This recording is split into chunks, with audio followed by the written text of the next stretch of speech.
ایک ٹکڑا اور بتاؤں، لباس کا کام کیا ہے؟ ستر پوشی، ستر کو چھپانا، بولو ہے کہ نہیں ہے؟ اور نیٹ والا کپڑا پہنے تو بدن چھپے گا نہیں، زور سے بولو، اور بہت باریک کپڑا پہنے تب تو لباس کا کام ہے ستر پوشی۔ کس ہمت کے ساتھ تم نیٹ کا کپڑا لاتے ہو؟ علماء سے پوچھو کہ اگر عورت نماز پڑھے تو سر ڈھکنا بھی ضروری ہے، بات سمجھو، لیکن دوپٹہ اتنا پتلا ہو کہ بال کی سیاہی چمکے نظر آئے تو نماز ہوگی کہ نہیں؟ لگتا ہے سب مفتی ہے۔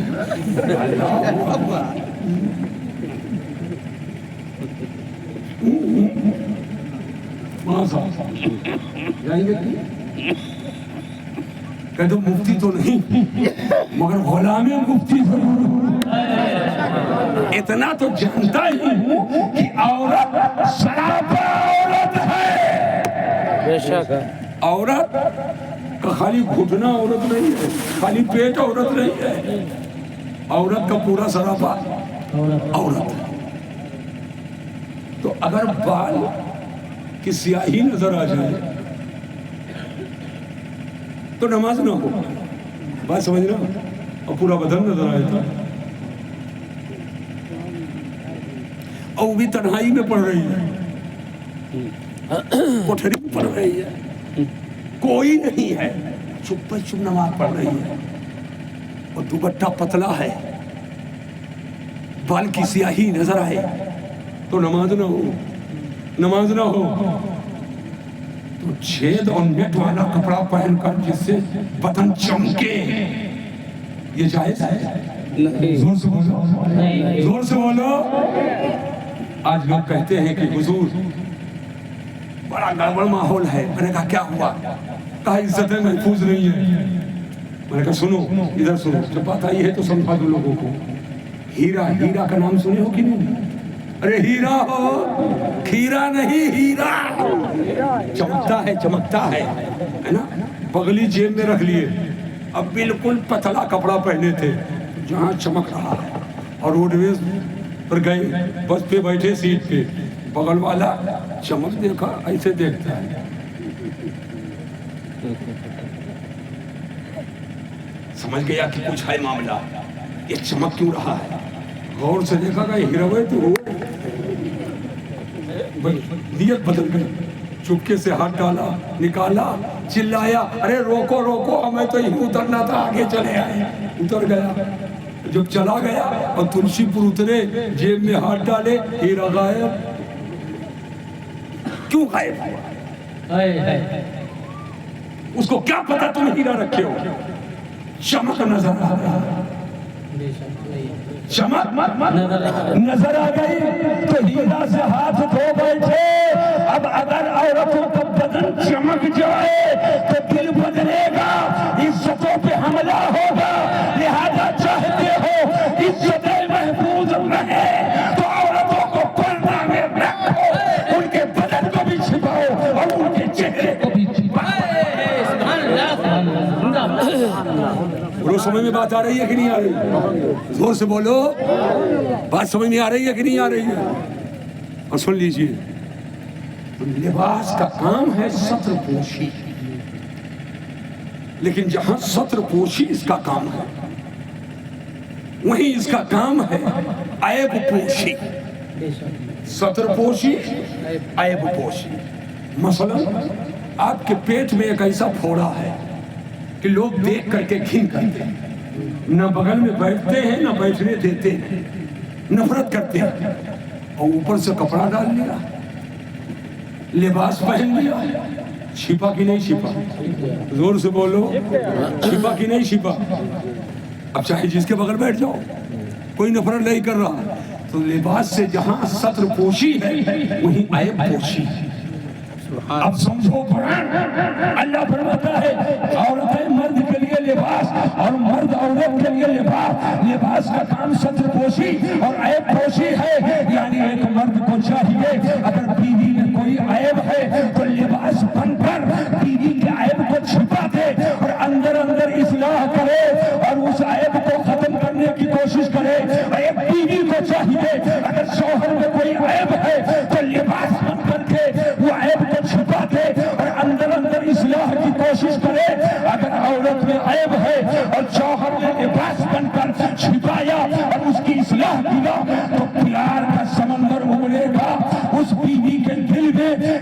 شوہر کتنا پیارا ہے، عیب جاننے کے باوجود مگر چھپا رہا ہے، اصلاح کی کوشش کر رہا ہے۔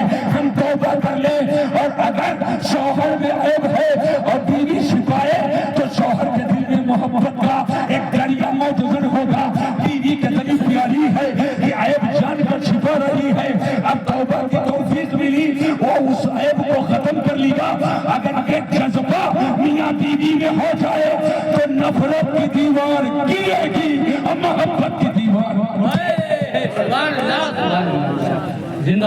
اب کسی بیٹی کو کالی کوٹ والے کے پیچھے نہیں گھومنا پڑے گا، اب کسی بیٹی کو تھانہ کا چکر نہیں لگانا پڑے گا، اب کسی بیٹی کو کوٹ کچہری کے چکر نہیں کاٹنے پڑے گے۔ جب آدمی یہ سمجھ لے کہ میری ذمہ داری کیا ہے اور بیوی سمجھ لے میری ذمہ داری کیا ہے، اور دونوں اپنی اپنی ذمہ داریوں کو نبھائیں تو آپ کا گھر جہنم قدا نہیں ہوگا بلکہ جنت نشان۔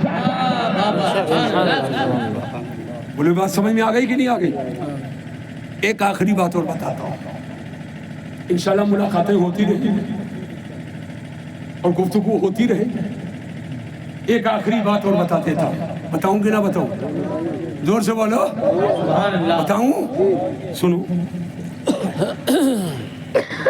شادی بیاہ لوگ کرتے ہیں، نکاح ہوتا ہے، یہ ہونے والا جوڑا اللہ اسے سلامتی عطا فرمائے، حضور کی سنتوں کی برکتیں عطا فرمائے، ان کو بھی اسلام و سنیت پہ قائم رکھے، ان سے آنے والی نسلوں کو بھی اللہ اسلام و سنیت پہ قائم رکھے۔ حضرات، بیوی کون سی اچھی ہے؟ کس بیوی کو اچھی بیوی کہا ہے؟ تو خالی بیوی اچھی ڈھونڈو گے، شوہر کون سا اچھا ہے؟ یوں تو بہت ساری چیزیں ہیں، بہت ساری چیزیں ہیں، مگر میں صرف ایک چیز بتانے جا رہا ہوں۔ نوجوان سوچتا ہے بیوی وہ اچھی ہے جو بہت گوری ہو، کہ بند کمرے میں بیٹھال دو اور لائٹ بند کر دو تو کسی ٹیوب لائٹ کی ضرورت نہ ہو۔ ایک چوائس ہے۔ بیوی سوچتی شوہر وہ اچھا ہے جو بہت گورا چٹا ہٹا کٹھا ہو، نہیں، کوئی ضروری نہیں کوئی گوری بیوی ہو تو اچھی بیوی ہو، اور کوئی ہٹا کٹھا گورا چٹا ہو تو شوہر اچھا ہے۔ بے شمار حکمتوں میں سے ایک بتانے جا رہا ہوں، بیوی کون اچھی ہے اور شوہر کون اچھا ہے۔ تو جملہ نوٹ کر لو، بیوی وہ اچھی بیوی کہی جائے گی کہ شوہر جب غریب ہو جائے، کاروبار اس کا ڈل ہو جائے، جب اس کے غربت کا زمانہ آ جائے تو جو بیوی شوہر کا ساتھ نہ چھوڑے وہ اچھی زندہ باد۔ جب پاؤ روٹی کھانے کا زمانہ تھا تو تھوڑا سا سی کر دے تو تیل لے کر کے پہنچ جاتی، سر درد کر رہا ہے، لیکن جب غربت کا زمانہ آیا تو اس کی محبت بھی اس کو اچھی نہیں لگی۔ بیوی اچھی وہ ہے جب شوہر کے غربت کا دور ہو، غریبی آ جائے تو شوہر کا ساتھ نہ چھوڑے۔ اور شوہر کون اچھا ہے سن لو، شوہر وہ اچھا ہے کہ جب بیوی بیمار ہو جائے تو بیماری کی حالت میں اپنی بیوی کا ساتھ نہ چھوڑے۔ کتنے نوجوان بیوی بیمار ہو گئی ادھر ادھر بھاگتا ہے، اس کا کوئی پرسان حل نہیں۔ جب وہ صحت مند تھی، خدمت کے قابل تھی، تمہاری ہر بات پر لبیک کہتی تھی، تو بغیر فرمائش کے رس ملائی لے کر آتے تھے، اترولہ سے کباب لے کر آتے تھے، بلرام پور سے قلاقند لے کر آتے تھے، کلکتہ سے رس ملا لے کر آتے تھے، ممبئی سے افلاطون لے کر آتے تھے۔ آج جب تیسرے عدالت پر ہے تو تم کو اس کی